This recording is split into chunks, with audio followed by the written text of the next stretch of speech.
Hi, I'm CB, and this time I wanted to talk about a neat little trick we can do to add some realism to our layouts, and that is we're going to make an element look like it's both over something and under it.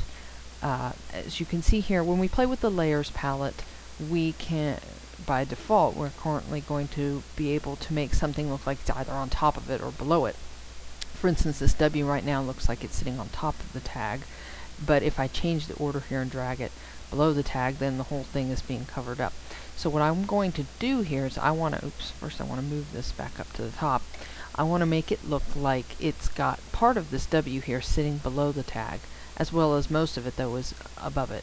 In paper scrapping, that'd be pretty easy to do. You just tuck the little point of the W down there below it and put the rest of it up and stick it to the page. But we've got to do a few little tricks here to get that to work in Photoshop. Now I'm using CS4, but I'm going to be demonstrating this mostly as I would be if I was showing it to you in Elements. I'm going to show you the Elements way. I don't have Elements yet back on my new computer here, so we're going to have to play pretend here, and we'll just do it, and I'll mention it both ways how to do it. So if you're using Photoshop, fine. But in Elements, we're going to be using masks with this, and as I say, in Elements we don't have masks native to Elements, at least as far as being able to just click a button and add a mask. So we have to do the little pseudo mask workaround. And in order to do that, we use the adjustment layers that we have. So down at the layers palette, actually I believe it's at the top of the layers palette in Elements, you have all these buttons. But here's the button you want, that half black, half white circle. Look for that and click on that. And just pick any one of these. I'll just choose hue saturation. Now I'm going to tell you that when I do this in Photoshop, it's going to respond a little bit differently than it does in Elements. In Elements, once I click that, this adjustment type box just pops up as a free window and has an OK button in there usually. You would, at this point, click OK, and because you don't want to make any changes. We're more interested in the mask that pops up in the layers palette. In the case of Photoshop here in CS4, they added this adjustments palette, so that's why it's stuck over here on the side. And now I'm going to open the layers palette back up.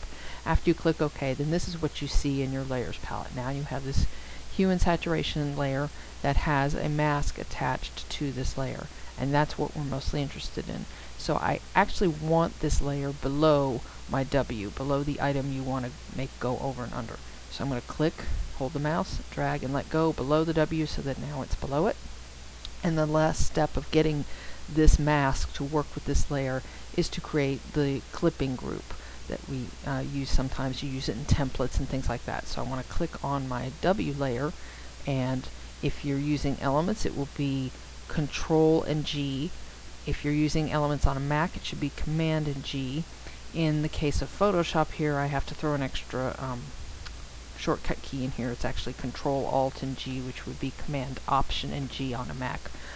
But as I said, when you're using Photoshop, you have masks native, so you wouldn't really be creating that adjustment layer. All you'd have to do is have your W layer selected and then hit this mask button that's in the layers palette, and you'll see excuse me, that it adds it right to the layer. I'll undo that there. But this is what you're going to see in Elements. You're going to have your W layer and a clipping group with a mask right here. Now, I'm going to click on this mask once on the actual white thumbnail of the mask, and you'll see, you can maybe see it, there's little corner outlines just to show that it's highlighted. I want to hold my Control key, which again would be Command on a Mac, and click once on the tag layer. That will bring up a selection in the shape of this tag. And with this, make sure, again, just look and make sure that you've got the mask layer selected. It'll be like blue as it is here, maybe, or some other color, but I think blue. And the little outline there. Now go here to your picker. You want to have black as your foreground color and white as the background color. I find often, for some reason, when I have a mask selected, it flips these. I think because, well, I have no idea. They just thought that would make sense. So you may need to hit this little reverse arrow to get now, or hit the X key on your keyboard, and that will set, again, black will be the foreground color, just like it says there.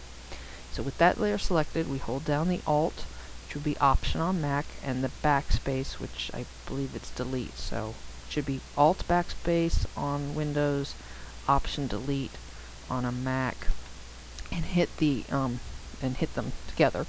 And then now you'll see it almost looks like this W layer was totally below the tag, because now both points of it are below, and you can actually deselect at this point, which means you can either go up here and hit select and deselect, or I always use Control and D, which would be Command and D again. It's the shortcut for deselect. I was just think deselect very easily.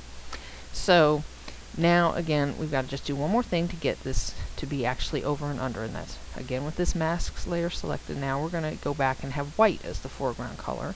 Have a paintbrush here, and I've already got one that I'm pretty happy with, and you just easily paint like magic almost this back end, and you'll see if you look at the thumbnail here, you can tell it's got that on, but just make sure this part of it is all, it's very easy to do. You really can't mess up because most of this mask is white anyway, and you're just telling the mask, okay, I want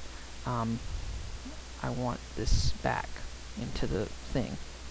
The black will hide it, and that's why it looks like it's kind of disappeared, but the white makes it show up in this case. So as long as you know that looks fine. The last step is to just click on your W layer here and add a shadow. That's the effects palette, I believe, in Elements, but in here I just have a little effects button, and I'll just put a little drop shadow on there, maybe raise it up a little bit more, and maybe lower the opacity a bit, and hit OK. And there you go. Now it's pretty easy, not as easy as real life, but not too painful, I think, to get something that looks like it's on top and underneath another element. I'm CB. I hope you found this tutorial helpful, and thanks for watching.